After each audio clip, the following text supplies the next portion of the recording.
Assalamu alaikum, ihr Lieben, willkommen auf meinem Kanal zu einer neuen Folge meiner Gesundheitsvideos.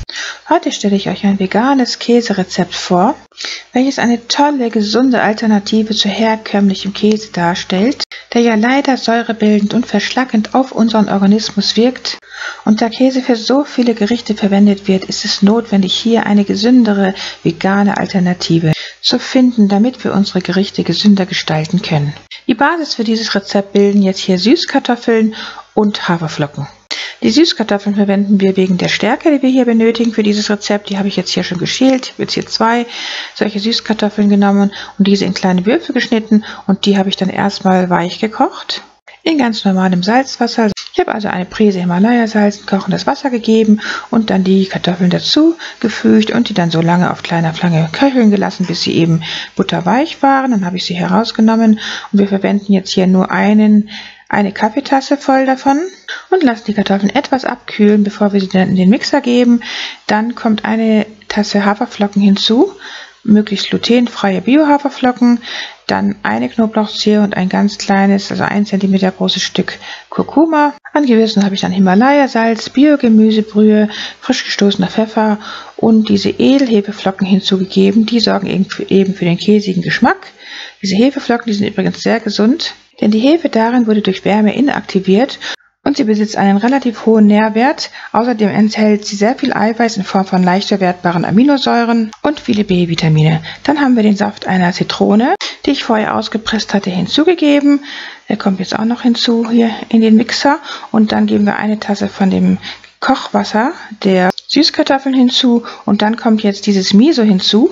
Miso ist eine sehr gesunde japanische Würzpaste aus milchsauer vergorenen Sojabohnen, Salz und Mais einer Getreideart.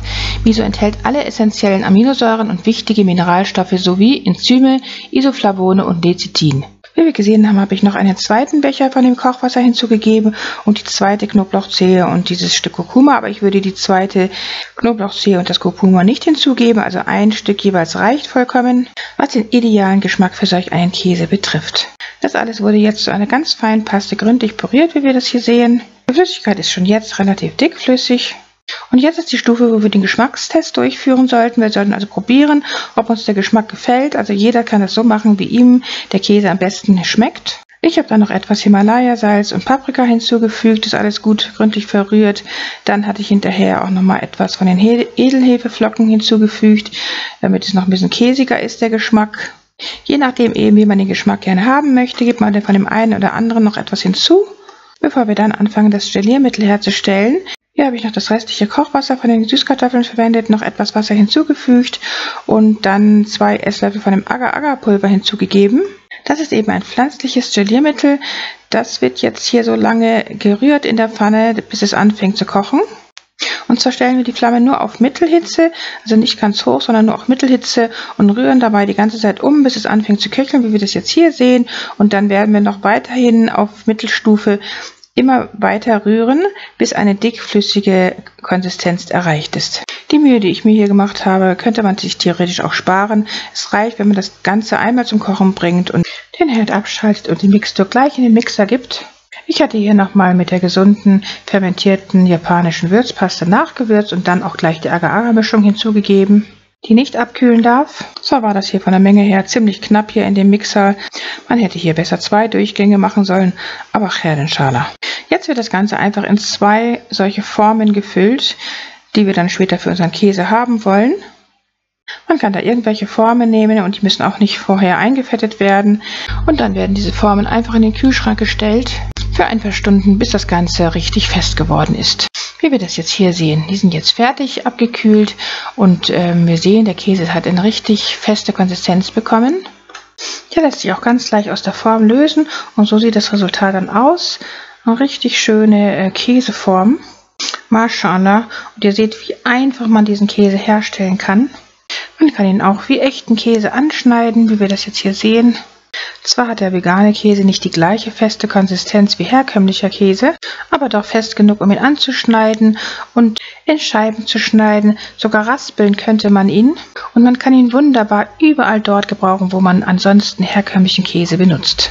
Sei dies, dass man ihn auf Brot essen möchte oder dass man gesunde Auflaufgerichte damit überbackt. vegane Pizza oder vegane Lasagne damit überbacken möchte. Hier habe ich den Käse zum Beispiel auf ein basenüberschüssiges, gesundes Vollkornbrot gegeben. Das Video dazu werde ich euch hier oben nochmal verlinken, inshallah. Und hier sieht man schön, wie der Käse sogar schmilzt, wenn man ihn zum Überbacken benutzt. Je nachdem, wie gut man die richtige Farbe für den veganen Käse hinbekommt, kann er beim Überbacken wie richtig geschmolzener Käse aussehen. Hier hatte ich ihn für meine vegane Pizza benutzt. Ich finde sogar, dass er sich für das Überbacken am besten eignet, weil man den Unterschied zu herkömmlichem Käse im Geschmack überhaupt nicht bemerkt. Im Gegenteil, er bekommt durch das Überbacken sogar einen besonders herzhaft bekannten Geschmack. Mashallah. Im Kühlschrank kann man ihn durch Abdecken auf diese Weise mindestens eine Woche aufbewahren. Ansonsten kann man ihn aber auch sehr gut einfrieren. Ich freue mich riesig, euch dieses vegane Käserezept vorstellen zu dürfen, weil wir damit endlich das Problem der säurebildenden Zutaten in vielen Gerichten gelöst haben, zusammen mit der Hafersahne, die ich euch unter anderem im Video zum veganen Knoblauchdip schon vorgestellt hatte. Das Video verlinke ich euch hier oben nochmal. Die Hafersahne und der vegane Käse stellen eben jetzt wunderbare, gesunde Alternativen zu herkömmlicher, ungesunder Sahne und Käse dar, sodass man durch diese gesunden Alternativen jetzt etliche basische Gerichte herstellen kann. Alhamdulillah. Damit wünsche ich euch viel Erfolg beim Nachmachen des veganen Käserezepts.